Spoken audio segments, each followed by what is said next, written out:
Welcome back to my channel. So excited to have you. I am really excited about this. When you leave high control religion, you're kind of left figuring out what to do. You're kind of left doggy paddling in this huge sea of what in the world am I doing? So the reason why I brought him on was to talk about the topic that nobody wants to talk about, and that is sex. Something that we were taught was wrong, taboo, dirty, and downright wrong to even think about. Before we started this interview, I asked our viewers on Instagram what were some questions they wanted to ask Ty. And we're gonna do our best to tackle all these questions in one video. I don't know how it's gonna go. Let's find out. Before we begin, I want to thank you so much for liking, sharing, and subscribing our video. It just goes to show there is happiness and joy and positivity on the other side of high control religion. Be sure to check us out on Instagram and TikTok, where we have interesting conversations in the comments. Ty, thank you so much for coming on the show. We are so excited to have you. Before we get into the meat of the interview, why don't you introduce yourself and give us a little bit of your background? Yeah, thanks. Ty Lerman. I am a licensed professional counselor in Houston, Texas. I am a dual certified sex therapist, and I'm completing my doctorate in clinical sexology. Pre-production, we were talking about a majority of my audience is dealing with ramifications of leaving high control religion and toxic purity culture. A couple of, if we can just right off the bat, just get into the content on Instagram. Sure. We see a lot of people, because we were born and raised in this mentality that sex is bad, sex is wrong, sex is dirty, and you don't really come into your own. One of the things we've noticed is that when you get married and all of a sudden it's okay, there's this light switch that does not go off. I was wondering if you can just dive into first, when your sexual growth is stunted and you're told from a young age that it's wrong and dirty, and the effects that that can have on your growth and development psychologically. It's huge, though. Like when we are children, we are sponges. And there's two types of learning that we engage in when we're that young. One is overt teaching, which is our parents sitting us down and going, "We're going to teach you the way." And then there is covert teaching, which is observation. We learn through what other people do.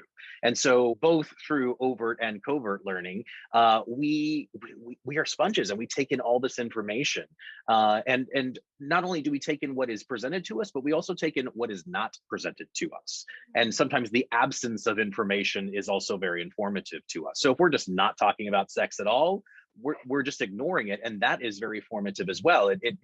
It creates sex to be this taboo thing that is shameful and that we should avoid and not talk about, and we deny that it's part of us as creatures, as humans, which is obviously not the case. We are animals first and foremost, and part of that is the sexual need and sexual desires that are very real and very present. And to deny that, like we would deny any part of us, is problematic. And that sexual repression that you're talking about, it causes problems down the road, just like if we were to deny any other piece of an essential part of who we are as humans. Wow. So, and I'm glad we kind of use that word repression. I did a quick search we have this huge online community in Reddit group, about 70,000 people. And I did a quick search using the word repression, and it scrolls back years of people using that word. And sometimes when you wake up from the religion, you're just realizing, on the women's perspective, you're taught to be subservient. That carries into the bedroom. From the men's perspective, you're taught you have to take the lead, and sometimes that can carry into the bedroom as well. So when it comes to the development, one of the hardest parts is we don't really know we're taught wrong and right versus healthy and unhealthy. So what is your opinion on that, and what are some ways you can reconcile good, bad, healthy, unhealthy? It's very hard. When I talk around sexual issues, I try my best to remove the idea of a right and a wrong. It just doesn't exist. What is imposed on us by other people is dogma. It is the clobberer clauses. It is all sorts of things that people use as tools to shape us in their image, the way they want us to be, not what is real and natural and okay for us to experience and to explore. And so I try to remove that type of language altogether of right and wrong. There simply isn't a right and wrong in terms of our sexuality and our sexual expression. Now, there are societal norms that would say otherwise, and there are cultural norms, and culture can be a microcosm of high control religions, or it could be our community, our literal city, state, nation. U.S. incredibly conservative when it comes to sexual issues, compared to some other developed countries. And so that's our culture, right? That there are large culturals, there are microcultures, and we have to find where we fit in all of that. And so I try my best to move away from conversation about right and wrong. Now, healthy, unhealthy, I think is a much healthier way of approaching that, in terms of how we are allowing ourselves to be authentic internally, and then how we communicate that with our partners. And again, if there's no modeling for this, we literally aren't taught how to have conversations about this. And you mentioned sort of that hypocrisy of no one's going to talk about this at all.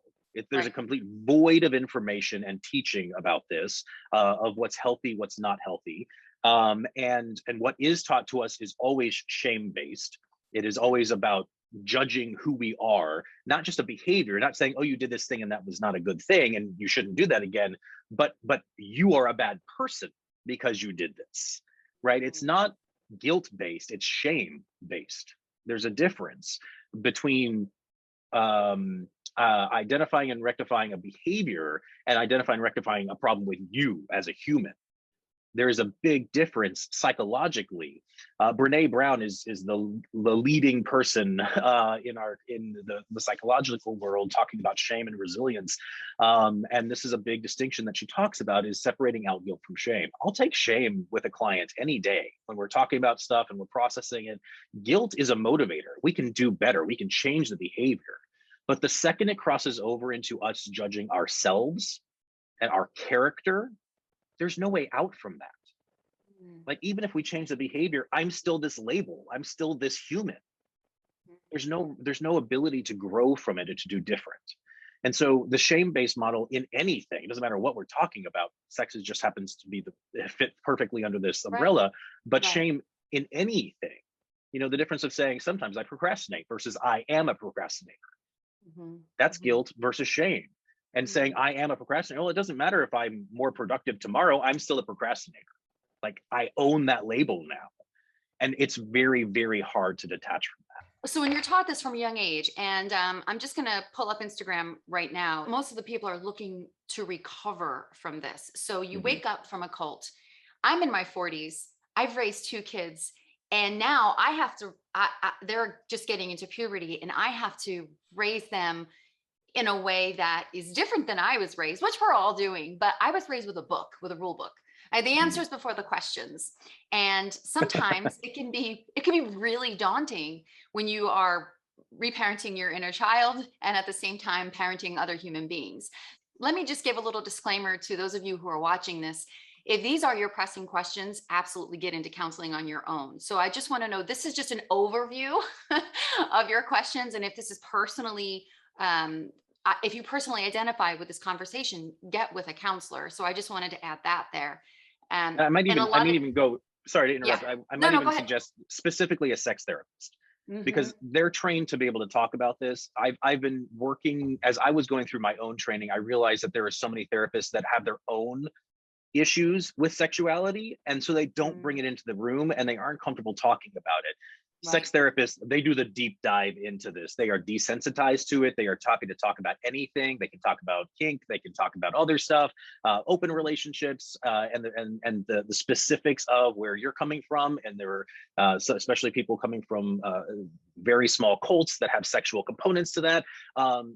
Being able to unpack that and explore that with somebody who is okay and comfortable talking about those topics is a really important piece to your therapy. And it's important that you talk to someone who is competent, not just affirming, but competent to be able to handle some of those issues. As a CSA survivor, there is a specific way that they go about it. So thank you for specifying that. I want to get into the pressing question that a lot of people have, and it's a taboo topic, and that is pornography. Some people promote it. Some people think it's great. Other people see that it could be toxic to a marriage or to the brain. What happens is when a man or a woman watches pornography, the guilt shame cycle sets in, they have to confess to the elders and they can be excommunicated. So the guilt and shame is already there. You know there's going to be consequences to the curiosity. So they make you very afraid of something that they're already going to reprimand you for. And then what happens is you have this full-blown addiction, and it happens with alcohol, it happens with anything. But as it pertains to sex and pornography addiction right now, I was wondering if you can speak to that and how we can kind of help people rectify this. Yeah, so this is a very big topic, and a Mhm, point of serious contention in the psychological world, and the mhm, topic of talking about sex addictions and porn mhm, addictions. As of right now, there is not a formal diagnosis for sexual addiction. It doesn't exist. Sex mhm, addiction, porn addiction, it's non-existent. There is no formal diagnosis for it. Now, many people do see it as a process addiction, like gambling. It is not a substance, but there's also not a gambling addiction diagnosis either.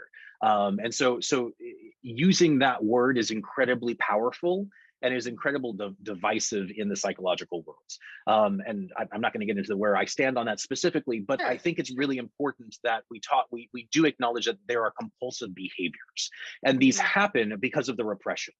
Anytime there is a drive, there is something that we need to take care of ourselves, that we feel compulsed to engage in, the compulsion to do that. If we deny it and deny it and deny it, that compulsion continues to build and build and build, and we go from one extreme of the pendulum to the other. It's an overcompensation for denial of our meeting our needs, and sex is a physical need, right? If we do not take care of that in a healthy way, in moderation, in a healthy way, then we will very often engage in it in inappropriate ways and unhealthy ways. And so when it comes to pornography, it's very much about the person's values. I am a sex therapist. I am incredibly sex positive. I don't have any religious naysaying against the use of pornography. And so used in moderation, used in a healthy way that doesn't impact other parts of your life, it can be a really fine tool. I often prescribe pornography to my clients in specific reasons to help them explore parts of their sexuality, or to engage in a healthy sexual way. So there's use of it in healthy ways. It's when we overcompensate. It's that overcompensation when the pendulum swings too far and it now starts to interrupt our lives. And we are chronically self-pleasing. We are chronically losing time. We are late to work. We are engaging, parts of our lives are falling apart because of this overcompensation, and that is addictive pattern. Certainly, it is a compulsive pattern, and it's a problem, and obviously it's impacting your life, and it needs to be addressed. I suppose that can really go along with anything. You mentioned gambling. My Yeah, counselor mentioned one could be addicted to TikTok or Netflix, or if anything is controlling your life, it could be not diagnosed as an addiction, but I appreciate how you said it's behavioral, because yeah, lives are compulsive falling behaviors. apart. Mhm. Compulsive behaviors. Okay. So say for example, someone leaves the organization. You're repressed your whole life. You're taught sex is bad, abnormal. There seems to be a split. We carry our behaviors, but I always say you can take the person out of the cult, but you can't take the cult out of the person.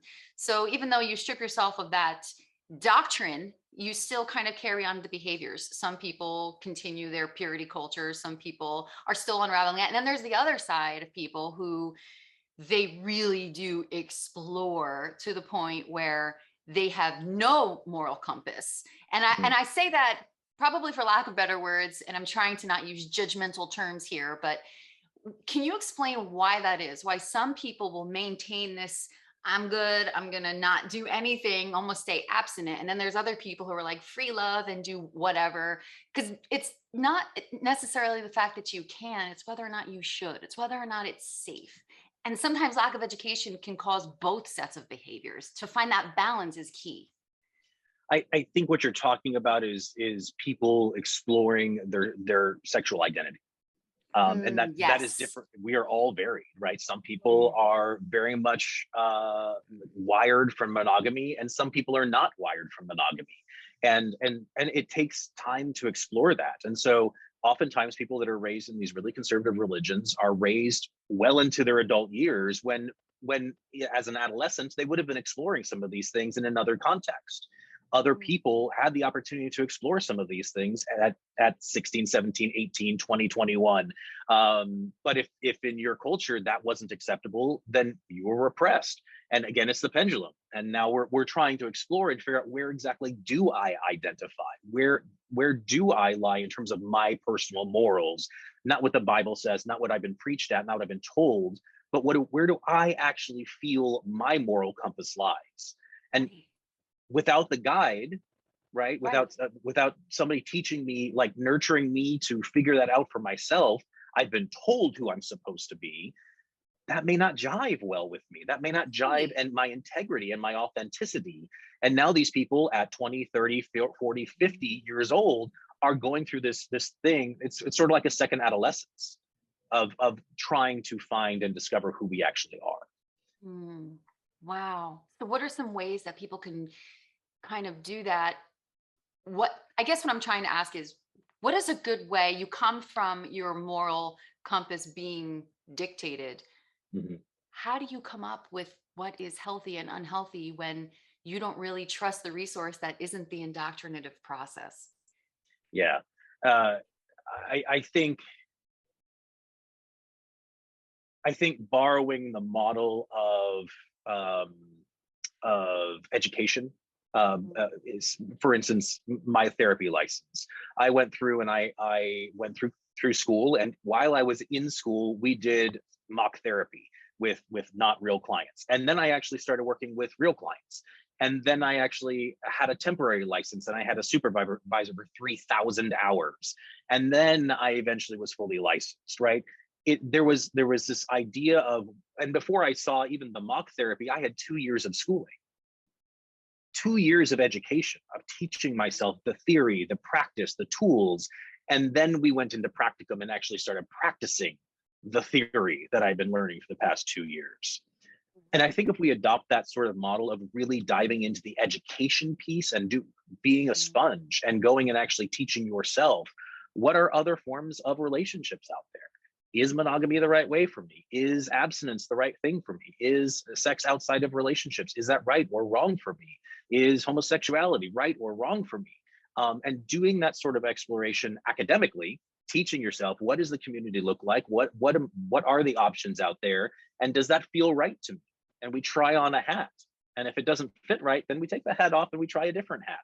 And we keep trying until we find the hats that fit and that we like and that works for us and our moral compass.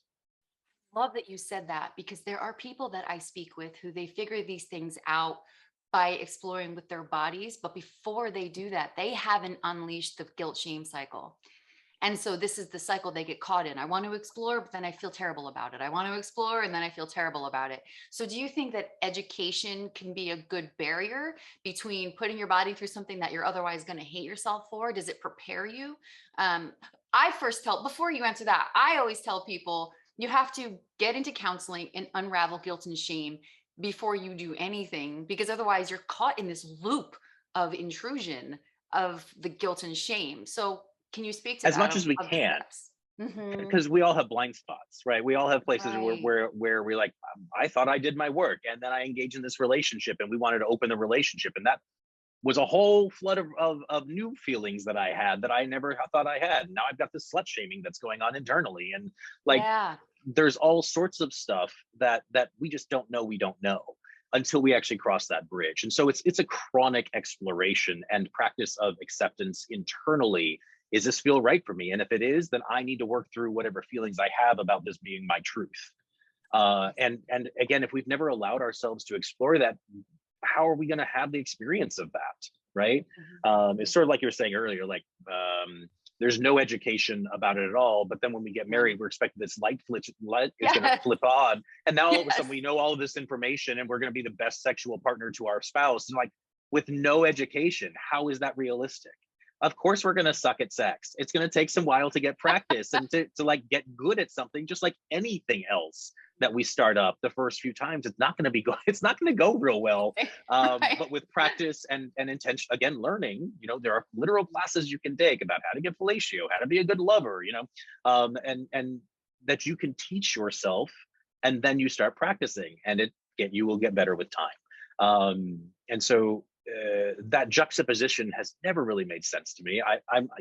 I'm in Texas, and so Texas does not do very in-depth sex ed in any way, shape, or form, and it's certainly not pleasure-based. It's about reproduction, and even then, Right.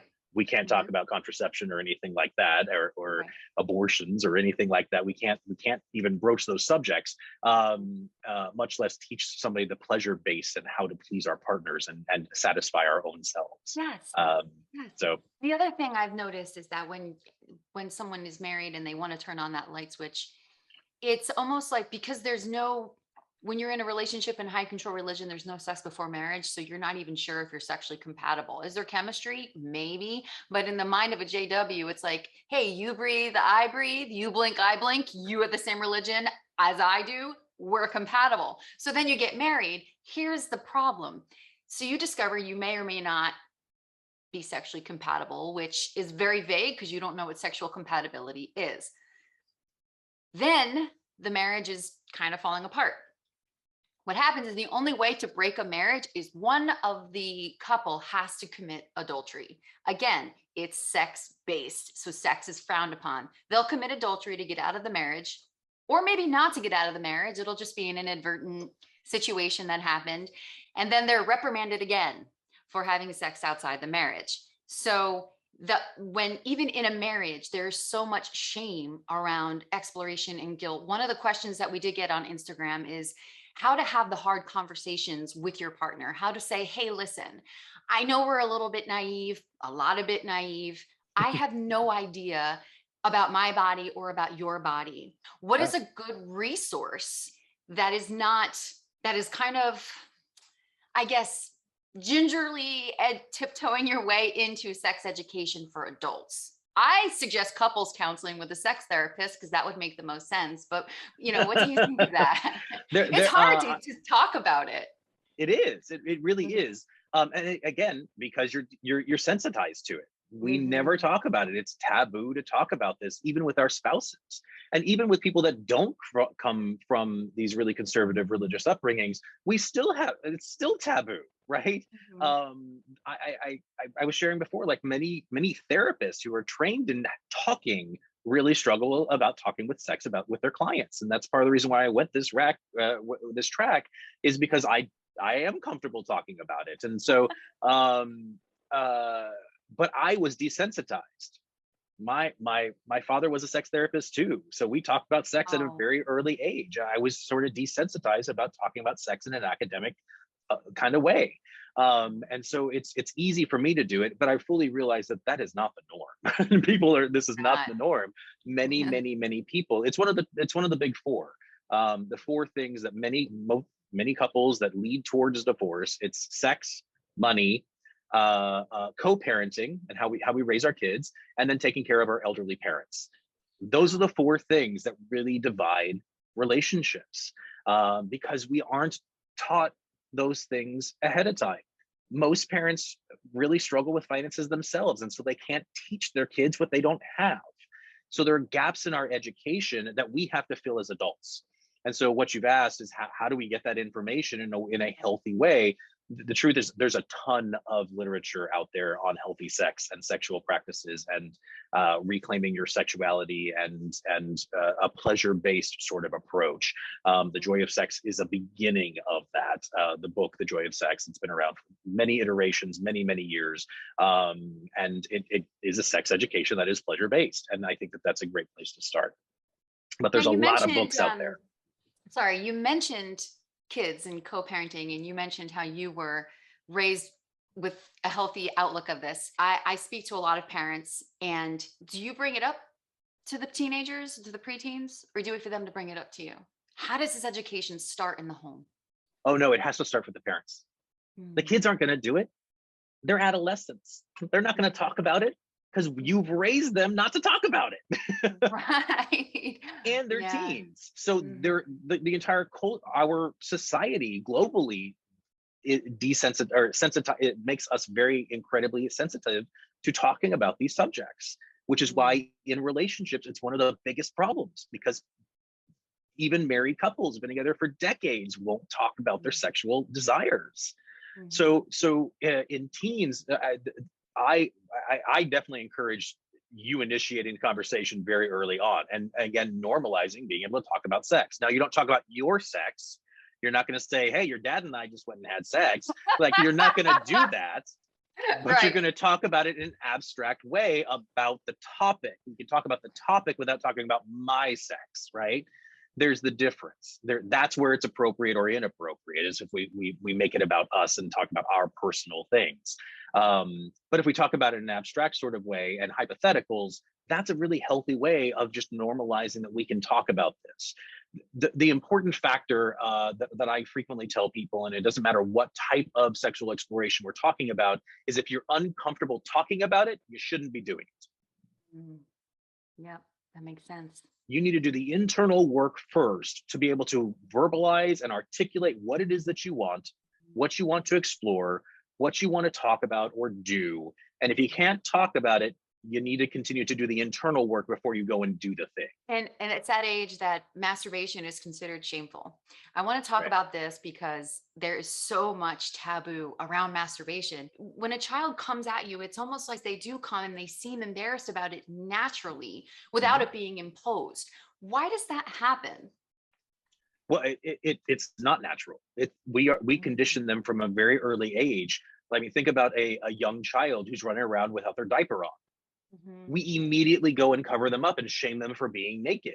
Oh, We condition them from a very early age that our bodies are meant to be covered. Like, it's ingrained in our society how detailed it is about repression of our sexuality, mm. especially women, Yeah. especially women. Yeah, And and so, purity culture, modesty is so important, and you're in charge and you are responsible for the thoughts of men. I can't tell you how many times we were blasted. I'm too tall, I'm too shapely, that I was too flirty, there was always too much or not enough of something for the women in that organization. It's pretty terrible. It is. it's pretty, yeah, there's a lot there, and it's the same parallel, like that type of response. The women's responsibility to control the man's thoughts is absurd to me, not because of this religion. It's just, you can't control another human, period. Right, Doesn't matter what period. we're talking about. But we have no impact on what somebody else is thinking, and that is just ridiculous. It's the same parallel in the practice of Islam, of women wearing hijab to cover most of their bodies so that they aren't attracted to men, and it's about controlling the men's thoughts. It's the same parallel, and it's just as absurd in that idea as well. So one of the other terrible issues we see going on in this organization is the closeted LGBTQ community. And I'm interested to know your opinion on sexual development.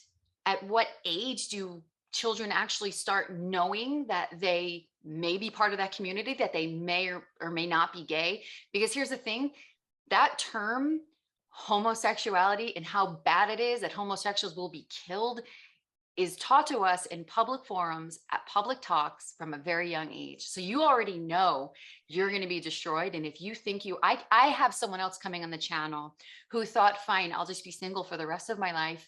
And if he's not single for the rest of his life, he's going to be destroyed. Those are the two options for the LGBTQ community. I was wondering if you can speak to that, what they deal with and how they can reconcile their faith and their sexuality. uh, this is a Mhm. very, very big topic, Mhm. and it's something that I work a lot with the LGBT community. I've been working with the community for over 12 years. Wow. This comes up a lot.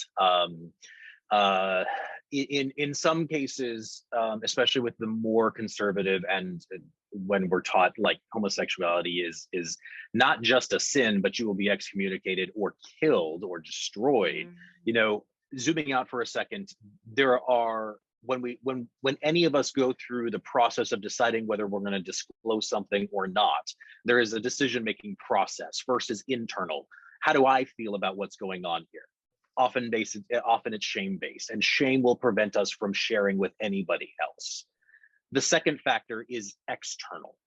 Do I feel safe sharing this with another human? And when we, one, have a ton of shame about whatever it is we're about to share, and two, we don't feel safe talking about this with anyone, we're repressing again. we're not going to share that information. And we already talked about when we repress something, it builds and builds and builds until it explodes, and we often see the pendulum swing. So again, there's sort of an overcompensation in that explosion. That's why there is such a peak in suicidality, because it's the only way out for these people. They're conditioned and they're cloistered and sheltered in this tiny ass community, and taught that everyone else is horrible and sinners and bad, and you want nothing to do with them. So you have to rely on this community.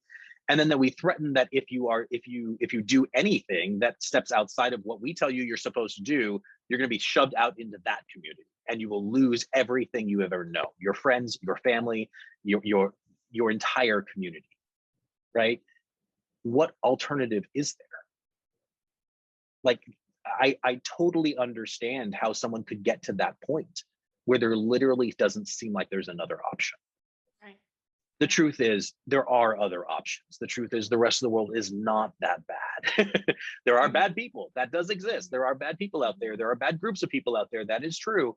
And the rest of it is not that bad. And so we need, the best we can do is opening our eyes to see that there are alternatives.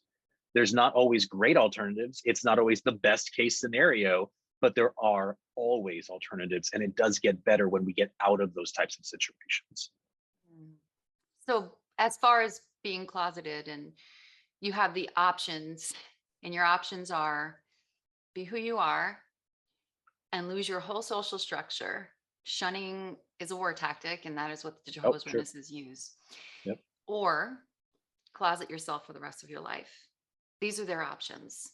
So it's called PMO, physically in, mentally out, people who are watching this, and I know who they are. What are some tips you can give them? So they're young, they're teenagers, they still live at home with their conservative religious parents. What are some things you can give them to maybe give them a quick tip to pull themselves out of this I'm a terrible person and I think I might be gay mentality? My heart is like bleeding These for teenagers, yeah. these folks who, like, being a teenager sucks to begin with. It just Right. sucks. Awful. It's Awful. horrible. And teenagers are the worst. Yeah. But we're also, so add on top of a horrible teenage experience, add on top of that struggling with your sexual orientation or struggling with an acceptance of any part of who we are. That's incredibly hard. But the truth is, and as cliche as it may sound, it does get easier as you get older. When the first thing that we need to talk about is safety. If you coming out puts you in jeopardy of losing your home, losing financial stability, losing your entire support network, and there is no one else there, now is not the time. Hold off. Wait a year, wait a couple years. You will survive. I promise you, you will make it through. It will suck, but you will make it through. And then start to build a life for yourself. Create a family of choice. They are out there. There are communities. There are faith communities that are welcoming and accepting of the LGBTQ community. They do exist. It may not be perfectly aligned with your current belief system and with everything you've been taught, but that doesn't mean that we have to throw the baby out with the bathwater. If that is still your identity and you value your spiritual walk with God, embrace that. That's part of who you are. That's okay. That's a beautiful piece. And you can explore that walk with God and also be your authentic self. Those places do exist. There are places where you will be not just tolerated, but accepted and celebrated. But you have to do it in a safe way. You have to take steps that are congruent with your safety. There's not, unfortunately, there's not great resources out there for LGBT homeless youth. Houston has 2 organizations that are really fantastic, and they're small and nonprofits, but it's small and they're nonprofits. This is not a stable life. So get to a place where you can be able to support yourself. Wait till you're 18. Wait till you're separated out, because if you run away, the authorities are going to bring you back and you're going to go right back into the same place. And that's not healthy. When we get to a place of this type of repression where we are, we can talk about this actually being psychologically harmful and psychologically abusive. Frequently, we use the term religious trauma when we're talking about family of origin or religion of origin trauma. And this is what happens, right? When a piece of us that we feel is integral to who we are, and I can't change it, but it's directly opposed to the teachings of my community and my church. That's where trauma happens. And when we are shunned and shamed for a piece of something that I can't control. And I know this is a fundamental difference, is the belief that this is a choice, and it is not a choice. How we are wired is how we are wired. No one would choose to intentionally be repressed and be oppressed. No one's going to choose that life for themselves, regardless of what they're coming out as or who they're coming out as. No one's going to intentionally choose that. Go, this is the hardest path I could possibly walk. Let me go do that. No one's going to do that. Right. It's not a choice, right? The question is, are we going to love our humans and our children, or are we going to shun and shame them? That's the choice. And if we're talking about the Christ and Christ followers, and we talked a lot of Jehovah's Witness, which doesn't exactly follow that, but the core message of that is to lead with love. It is, isn't it? And yet it's not followed. It's not followed. Yeah. There's a lot of hypocrisy.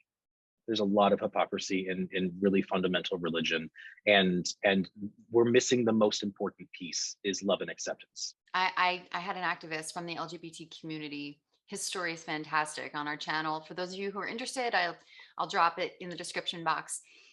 I was such good friends with him, and he was 18 years old, realized he was gay. Now he ended up ticking all the boxes of religiosity in the Jehovah's Witness organization. He thought, if I just pray more, if I just do more in the congregation, if I just, tick off all the boxes, and if I do more volunteer work, then maybe, just maybe, this won't be me anymore.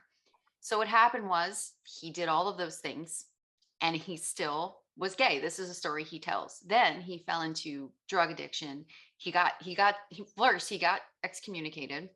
And then, because they make you afraid of the very world they throw you out into, he was then exposed to these very toxic, unhealthy, drug addicted communities with zero education and zero resources. So I appreciate the fact that you said safety is it should be their first concern, because I know of parents. That's actually one of the things that woke me up from the religion, is I could never shun my children. I could never do that. And so when the question I have though for you is, when we're educating our children about sexuality and sexual orientation as they're growing up and as they're going through puberty, what are some ways that you can address this? Because now, thankfully, they have more exposure to it in school systems. Some of their friends are openly talking about it. But what are some healthy ways to educate our children about this without, as parents, sometimes there is I'm going to put my viewpoints onto you. So what are some ways that we can teach our children, hey, whatever it is you're going to decide for your life, I support you? What is a way we can send that message to our kids as they're discovering their own path in life as far as sex goes? Say exactly that. Okay. Those words have to be said. I don't care if you're gay. I don't care if you're trans. I don't care who you bring home, what you wear, how you do your hair. I don't care. You're still my child, and I'm going to love you, and you have a place in my house forever. Say those words. They need to hear it. Because your child is not a mini version of you. You are creating and teaching them as many tools as you possibly can, and you won't be perfect. You will not teach them everything. You will leave some gaps. It is their job to then go into the world and fill in those gaps. Not parenting from fear. I notice that's what's going on here. When we leave the organization, we realize we knew nothing. We thought we did. And now we're raising these kids who seem smarter than we are. They have different resources. They have the internet. I didn't grow up with the internet. Yeah. And so, arming them with education. I do say this often, that Don't as a shelter. woman, Yeah. don't shelter them. Yes, I do have to say though, if my upbringing centered around self-respect as opposed to right from wrong, Yes, I would have made much different decisions. So when you're teaching kids how to figure themselves out and teaching them self-respect and safety, do you think that is one of the ways in which that they will make different decisions, And as they grow up, they will say no when they want to say no, and yes when they want to say yes, and not make it like I'm afraid of a consequence. I feel there's so much consequence and it's Yeah. pounded into our minds. But even Yeah. though there are consequences, so what is a healthy way to teach consequence without the shame, gloom, and doom? Cause and effect. Just Okay. teaching that you can make any choice you want to. Hmm. Truly, you can make any choice in this world you want to, but there will always be consequences. Sometimes they're favorable, sometimes they're not. You want to skip school, that's fine, but there's consequences. You want to use drugs, that's okay, but there's significant consequences. You want to lie to me, that's okay. If you get caught, there's consequences. It doesn't, if you speed, that's everyone's choice. I think what adult hasn't sped once in their life, right? Right. Hmm. But there's a potential consequence. And the irony of getting mad at someone who calls you on that, calls you out on that, it's like you chose to do that knowing there was a consequence. You deserve that consequence. It's not the cop's fault. Don't be mad at the cop. He's doing his job. You were the one who were speeding, right? Right. So teaching them, I love what you were saying, teaching them self-respect, teaching them integrity, right? Don't compromise your values. You don't owe anybody an explanation. You don't owe anybody anything. You owe yourself integrity. And when we are not integral, that's the cognitive dissonance. That's when we do not feel, there's parts of us that don't jive well with other parts of us. And that's when we feel at odds ends, when we are not happy because we are not living an integral life. Our behaviors are not matching our values. And I don't care what your values are, but anytime our behaviors do not match our values, that's when we do not feel fulfilled, when we feel disgruntled, when we are unhappy. So teaching them integrity, whatever that is integral to them, live that integral life, be authentic with who you are, right? That's an important, but we don't teach that. We teach the rules, right? Black or white. That's what we teach. Right. Black and white thinking. I love the fact that you mentioned teaching values. Now, if I may, we may be diving into philosophy here, but when your values and you wake up to you're questioning everything you were ever taught, how do you teach values? Yeah, no, that's hard. That's really hard.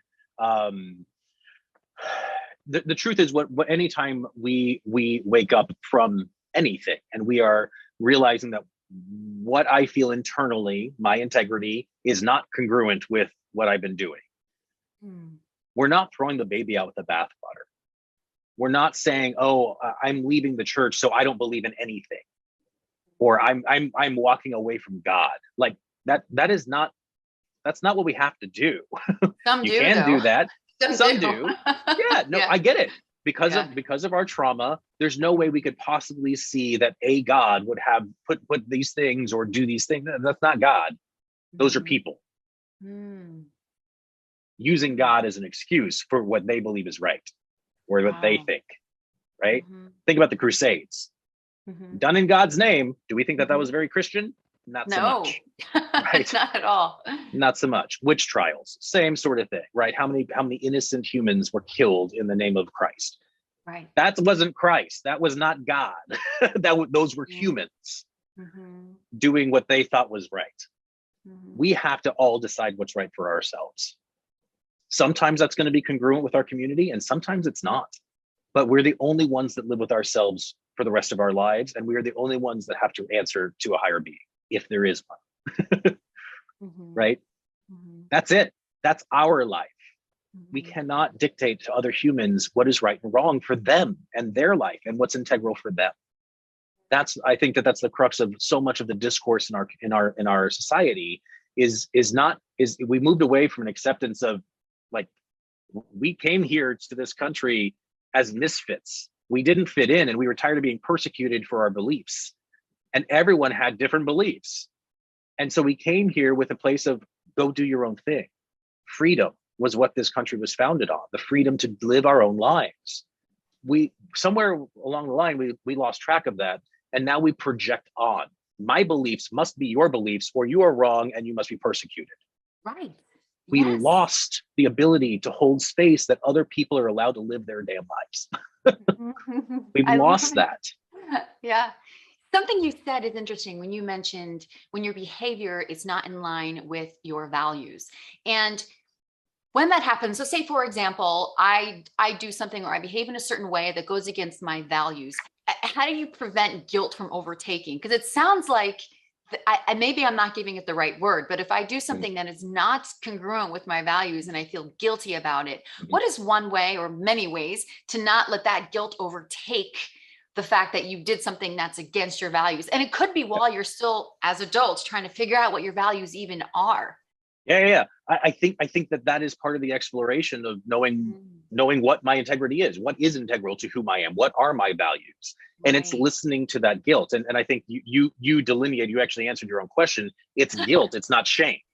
We Okay. keep it shame based. That I've done something and this felt gross to me. This is not congruent with my personal beliefs. I'm going to do better in the future. Do better. So it's a healthier mindset to just say, It is a pause. motivation to do better. Mm, Shame is saying I'm a bad human. There's no coming mm, back from that. wow. Wow. And that's what You we're can't come taught. back like I'm a bad human. Like, Mm. why do I bother to do better? Because And I'm a then they bad give human. up. We give up. Yes, we Yeah. give up. Yeah. That's what leads people to suicide because they think that they Mhm. are fundamentally flawed and can't recover. Mhm. Yeah, and And that that's spills not into true. There's everything in always that room. organization. One person will have consensual sex as like a 20 something. They will lose every privilege, which actually are chores. They'll lose every privilege in that organization. Public announcements are made. It's obviously narcissism. You have the triangulation, you have the flying monkeys, you have all of the components here for narcissistic abuse, which is high control religion. But they lose everything, including their self worth, because our self worth is wrapped up in our religion and how we're Right. looked at by the Right. community. So it's almost like now what we're trying to do is we're trying to find our self worth, which really nobody should identify, nobody's opinions should really determine our self worth. But also, I think body image issues now too. I'm dirty. I'm filthy. I'm not beautiful. When I was excommunicated at 25, they said, make no mistake, no man is going to want you after you did this. Looked me straight in the eyes and told me it took me years to find self-worth after those comments were made because we are taught to give blind devotion to authority in the organization. So Yeah. regaining your self-worth is a huge challenge for people coming out of this. There is so much hurt and damage in this world, and a lot of it is done in the name of God. Um, and one of my passions is helping people heal from that damage and to reclaim sexuality in a healthy way. And it's being able to help people do that is, I think, is a higher calling, and I'm happy to answer that call. And yeah, it just my heart goes to the people who were raised in these types of environments where there just isn't another option. There isn't teaching, and it is so shame based. And there's the internal shame, but then there's the external shame, and we have to work through both as we become adults, as we find ourselves. And that's my greatest joy and wish for all people is that you find yourself and that you are able to walk your authentic life, whatever that walk looks like.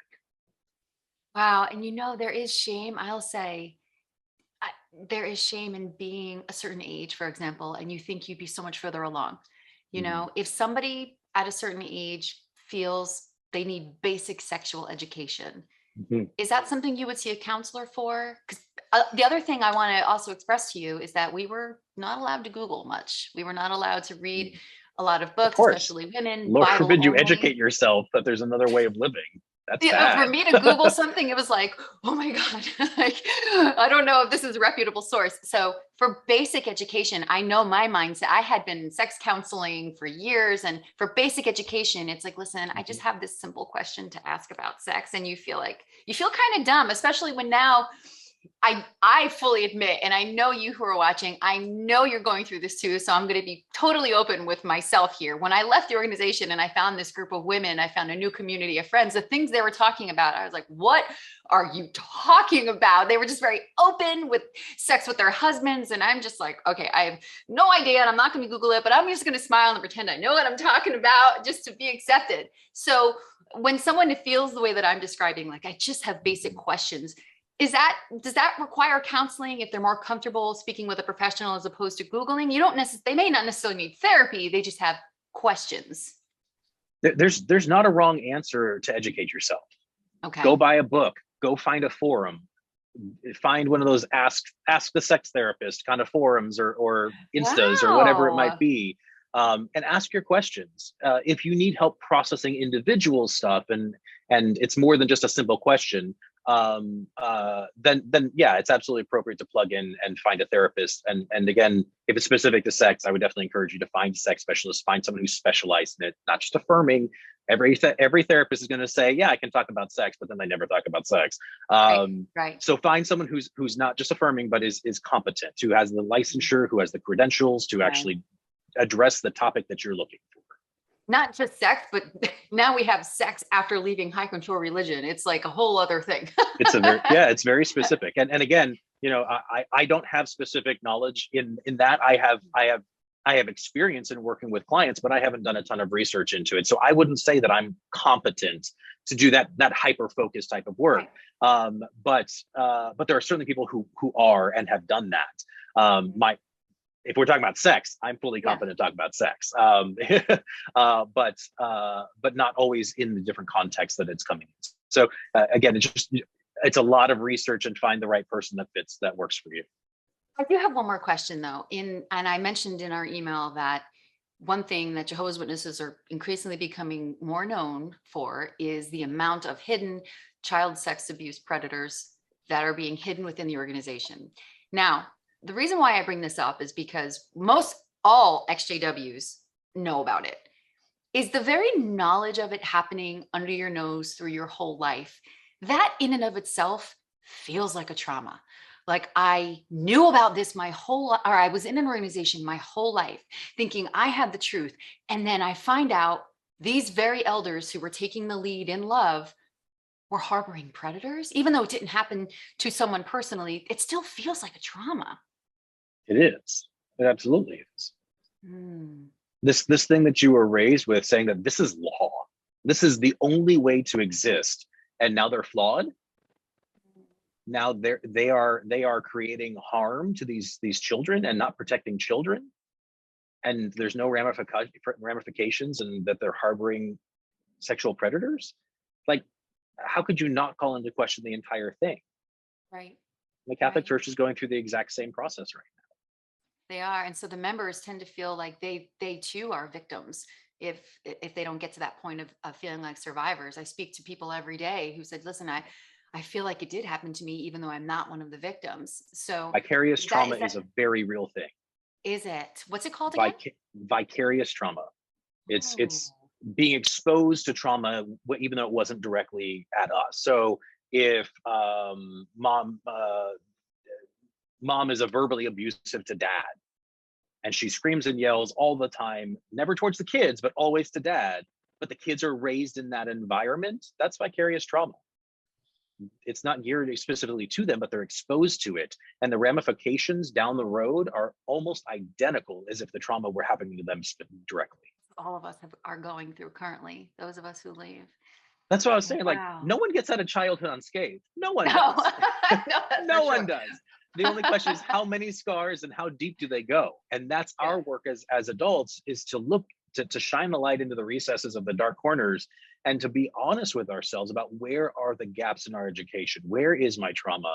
And to do the healing work and education to move ourselves out of that. This has been such a wonderful, enlightening educational opportunity for me, and I'm sure for the audience as well. In the future, we would love to have you back on. Maybe we can do an Ask a Therapist session. That'd be fun. Yeah. Wouldn't that be fun? I can get all their questions and anonymously put them on the screen, and we can help people as much as we can. Yeah. Sound Even good? just like if we do like a sex-based like Q&A sort of thing, like we could do the Access to Therapist thing. I'd be happy to do that. That'd be fun. I'm Houston based, but with COVID, we've been realized that we are pretty virtually accessible. And so if you're in the state of Texas and you want to connect, I'm happy to do that. I'm at tdlcounseling.com. There's a Ty David Lerman, counseling.com, TDL. I'm happy to have conversations. Thank you so much for coming on the show, Ty. I can't wait to have you back again. I'm excited. I appreciate you having me on. I've enjoyed the conversation, and I hope that it's provided some hope for people out there that are still either in or are struggling to adjust once they have woken up and are adjusting to the larger community out there. That there is a place for you. You can and will live a happy life. You just got to plug in and find the place that you can feel comfortable and call home. What a way to end. Thank you so much. We'll see you next time, Ty. Okay, Wendy. Thanks. Thank you so much for watching the show. And if you want to be on the show, be sure to go to my website, wendyrenee.com, and click on the Be on the Show tab where the schedule will pop up. Thank you so much for watching, and we'll see you next time.